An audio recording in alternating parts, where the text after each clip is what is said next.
नमस्कार, click India देख रहे हैं आप और मैं हूं आपके साथ राजीव सिंह। आज हम चर्चा करेंगे foreign contribution regulation amendment act 2020 को लेकर। इस एक्ट को लेकर कहा जा रहा है कि यह फॉरेन कंट्रीब्यूशन को कंट्रोल करेगा और इसे ट्रांसपेरेंसी और रिस्पॉन्सिबिलिटी के साथ यूटिलाइज करने के लिए रूल रेगुलेशन को भी तय करेगा। इस अधिनियम को लेकर कई बार बहस हुई है। कुछ लोगों का मानना है कि ये लोकतंत्र को मजबूत करेगा, तो कुछ कह रहे हैं कि सरकार को इस एक्ट के द्वारा अभिव्यक्ति की स्वतंत्रता और नागरिकों पर कंट्रोल को लेकर और ज़्यादा शक्ति सरकार अपना लेगी। इसी मुद्दे पर बात करने के लिए हमारे साथ मौजूद हैं पंकज सिंह। पंकज जी UNHCR यानी कि United Nations high commissioner for refugees mission के लिए एक्सपर्ट के तौर पर काम कर चुके हैं। साथ ही वे सुप्रीम कोर्ट के जाने माने वकील भी हैं। पंकज जी, क्लिक इंडिया में आपका बहुत बहुत स्वागत है। नमस्ते। पंकज जी, जहां तक आपकी बातों से मुझे समझ में आया कि इस अधिनियम को लेकर सारी कवायद ये है कि किसी तरह से विदेशी फंडिंग के ट्रांसफर पर रोक लगाई जाए। अगर रोक लगाने में सरकार सफल हो भी जाती है तो इसका क्या प्रभाव पड़ेगा ओवरऑल?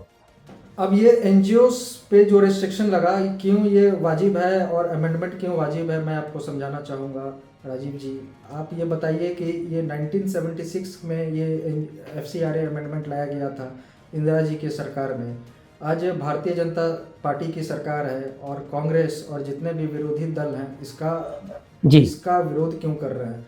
मैं आपको सीधा सा आपको एक एग्जांपल देना चाहता हूँ जी कि जितने भी एनजीओज हैं 2000 खास करके 2014 से मैं बताऊंगा, 2014 से लेके 2020 में गलत तरीके से फॉरेन फंडिंग जो इनको मिल रही थी, जिनका कोई देख रेख नहीं था, किस पर्पस के लिए पैसा आ रहा है और इसका यूटिलाइजेशन किस पर्पस के लिए हो रहा है, ये सरकार को पता ही नहीं चलता था। जैसे मैं आपको एक सीधा सा एक एग्जांपल देना चाहता हूँ। जैसे आपको याद होगा कि 2020 में दिल्ली राइट्स हुआ जी। दिल्ली राइट्स में जितने भी एनजीओज इसमें डायरेक्टली इन्वॉल्व थे, कुछ एनजीओज का मैं नाम लेना नहीं चाहता था, कुछ एनजीओज हैं जो दिल्ली बेस्ड हैं। उन एनजीओज ने विदेशों से काफ़ी सारा पैसा मंगाया और दिल्ली राइट्स, जितने भी लोग दिल्ली राइट्स में इन्वॉल्व थे उसमें पैसों से उनकी मदद की। अब जैसे एक है human rights law network, Colin Gonsalves ji का, ये लोग डायरेक्टली इन्वॉल्व थे। जो दिल्ली राइट्स का जितना भी मैटर चल रहा है दिल्ली हाई कोर्ट में, उसमें आप देख सकते हैं कि how there were several NGOs who were involved in funding Delhi riots. Delhi riots हुआ था CAA को अपोज करने के लिए। तो जितने भी एनजीओज हैं आजकल एंटी स्टैब्लिशमेंट उनका जो विचारधारा है वो एंटी स्टैब्लिशमेंट हो गया है। वो तख्ता पलट करना चाह रहे हैं और तख्ता पलट करने के लिए ही ये विदेशों से फंड लाया जा रहा है। दिल्ली राइट्स में जो फंड है वो विदेशों से आया, काफ़ी मात्रा में आया और बहुत सारे लोगों को फंड किया गया। उसमें आप बताइए कि रोहिंग्यास भी इन्वॉल्व थे। रोहिंग्यास को पैसे देकर वहाँ पे बैठाया गया, काफ़ी सारे जर्नलिस्ट भी इन्वॉल्व थे। मैं कहना नहीं चाहता हूँ, इस पर सुप्रीम कोर्ट ने भी बोला है और भारत सरकार ने भी बोला है कि जो जर्नलिस्ट है उनको जर्नलिज्म करना है, ना कि एक्टिविज्म करना है। आजकल के जर्नलिस्ट एक्टिविज्म पे जा चुके हैं और उनको फंडिंग फॉरेन सोर्सेज से ही मिल रही है। दूसरा मैं एग्जांपल देता हूं कि 4 धाम प्रोजेक्ट काफ़ी एक बढ़िया प्रोजेक्ट था भारत सरकार का। 4 धाम प्रोजेक्ट इसलिए बनाया जा रहा था कि 4 धाम प्रोजेक्ट्स में जितने भी 4 धाम है उनको जोड़ा जाए, रोड से जोड़ा जाए। इस पे भी लोगों ने आपत्ति जताया और सुप्रीम कोर्ट में 4 धाम प्रोजेक्ट के अगेंस्ट में पिटीशन फाइल किया। फंडिंग कहाँ से आ रही है? फॉरेन फंडिंग आ रही है, विदेश से फंडिंग आ रही है। तो आज के दौर पे जितना भी सरकार विरोधी काम हो रहा है उसमें विदेशों से ही फंड आ रही है। मणिपुर वायलेंस हो, चाहे सिख राइट्स जो भी खालिस्तानी मूवमेंट हो, फंड कहाँ से आ रही है? एनजीओज फंड मंगा रहे हैं। बहुत सारे एनजीओज हैं जो पंजाब में है, दिल्ली में है, वो प्रिटेंड करते हैं, अपने आप को दिखाते हैं कि मैं गरीबों के लिए काम कर रहा हूँ, कि डेवलपमेंट के लिए काम कर रहा हूँ, फ्री में खाना देने के लिए काम कर रहा हूँ, घर के गरीबों को घर देने के लिए काम कर रहा हूँ, ब्लैंकेट्स देने के लिए काम कर रहा हूँ। एनजीओज फंड मंगाती है और इन लोगों को जो सरकार विरोधी काम करते हैं, बहुत सारे एनजीओ उनको फंड दे रही है। अब हो क्या रहा है, कि जो फंड आती है एक एनजीओ को मिला, वो एनजीओ जो है दूसरे, तीसरे, चौथे, पांचवें एनजीओ को दे दी। फॉर एग्जांपल मैं एक एनजीओ चलाता हूँ, मैं एक इंडिविजुअल आदमी भी हूँ जी, क्योंकि इंडिविजुअल फॉरेन फंडिंग पे भी बात हुई है कि अगर मैं एक इंडिविजुअल हूँ, मुझे विदेशों से पैसा आया और मैं उस फंड का इस्तेमाल किसी फ्लड इफेक्टेड एरिया में करना चाह रहा हूँ, वो फंड वहाँ तक पहुँचती नहीं है। वो फंड पहुँचती है तीसरे, चौथे, पांचवें इंडिविजुअल में, जिसका सरकार के पास रिकॉर्ड नहीं होता है और वो फंड का मिसयूज होता है। अब मैं एक स्टेप्स आगे जाके भी बोलना चाह रहा हूँ कि ये फंड जितने भी आते हैं वो भारत में इलेक्शंस को भी अब इफेक्ट कर रहे हैं। फंड अगर आ रही है, अगर कोई एनजीओ मंगा रही है, वो फंड दिया भी जा सकता है दूसरे को जो कि विरोधी दल हो, विरोधी पार्टी का हो, और फंड का मिस यूटिलाइजेशन हो रहा है। इसलिए भारत सरकार ने इस पे रिस्ट्रिक्शन लगाया और इतना ही कहा कि जो फंड आ रही है उसका ट्रेस और ट्रेसिंग होना जरूरी है कि फंड कहाँ से आ रही है और किसके जेब में जा रही है। जिनकी जिंदगी ठीक से चल रही है उनकी तो चलिए चलती रहेगी, लेकिन आपको लगता है कि इस अधिनियम से समाज के कमजोर तबकों को मिलने वाली सहायता पर कोई प्रभाव पड़ सकता है?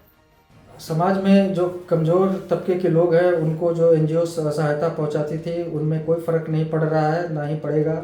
ऐसा इसलिए है कि फंड पे कोई रिस्ट्रिक्शंस नहीं है, सिर्फ एडमिनिस्ट्रेटिव फंड पे रिस्ट्रिक्शन है जो कि 20% को रिस्ट्रिक्ट कर दिया गया है। और आइडेंटिफिकेशन होना ज़रूरी है। ये आइडेंटिफिकेशन कोई बड़ी चीज़ नहीं है, ये EKYC है। सरकार ने तो इतना ही मांगा है कि जितने भी एनजीओज़ हैं उनको अपना आधार कार्ड डिटेल देना है और फंड कहाँ से आ रही है और किस पर्पस के लिए इस्तेमाल हो रही है उसका सरकार को रिकॉर्ड भेजना है। और जितने भी एनजीओज़ हैं भारत सरकार में, जो छोटे छोटे एनजीओज़ हैं, उनको भी FCRA के रेगुलेशन के आधार पर उनको भी रजिस्टर्ड करवाना ज़रूरी है।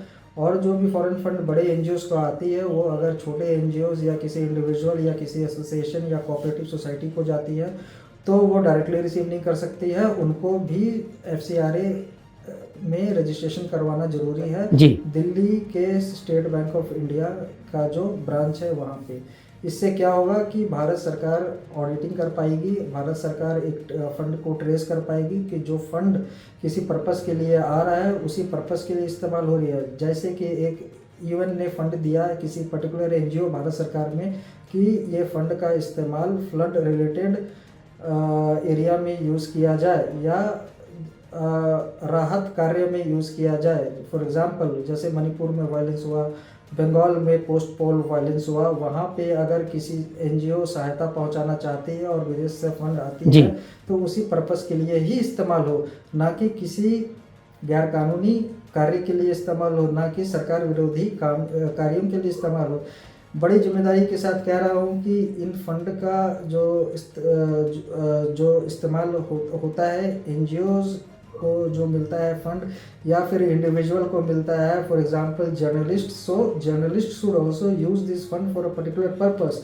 Journalist should be acting as a journalist and they should follow the ethics of journalism instead of being an activist. For example Manipur में वायलेंस अभी हुआ है, उसमें बहुत सारे जर्नलिस्ट इन्वॉल्व हैं और बहुत सारे जर्नलिस्ट ने प्रोवोक किया है वायलेंस को, and they have been in the field for several times, and that too without the permission of the Manipur government and without the permission of the central government.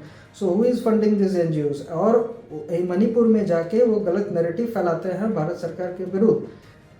Journalist का काम क्या है? Journalist का काम यह है कि फैक्ट फाइंडिंग मिशन हो, जो एक्चुअल में जो घटना घटी है उसको पब्लिक तक पहुंचाना। हालांकि अभी हो क्या रहा है कि जर्नलिस्ट हैं वो घटनास्थल तक जाती है और गलत सरकार विरोधी नैरेटिव फैलाती है और इस नैरेटिव के लिए उनको पैसे भारत सरकार से पैसे नहीं मिलती है, उनको पैसे मिलती है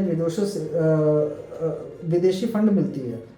पंकज जी, आपने हमें अपना बेशकीमती समय दिया, इसके लिए आपका बहुत बहुत शुक्रिया। तो सुना आपने सुप्रीम कोर्ट के वकील का इस पूरे मुद्दे पर क्या कहना है और सच में इसमें कोई दो राय नहीं कि हमारे देश में एनजीओ समाज के कमजोर और जरूरतमंद वर्गों की सहायता में अहम भूमिका निभाते हैं। Foreign contribution regulation amendment act 2020 का उद्देश्य इन संगठनों को अधिक ट्रांसपेरेंट और अकाउंटेबल बनाना है। हमें उम्मीद है कि इस चर्चा से आप इस एक्ट के उद्देश्यों और प्रभावों को बेहतर तरीके से समझ पाएंगे। तो अभी तक के लिए बस इतना ही। बने रहिए क्लिक इंडिया के साथ और मुझे दीजिए इजाज़त। शुक्रिया।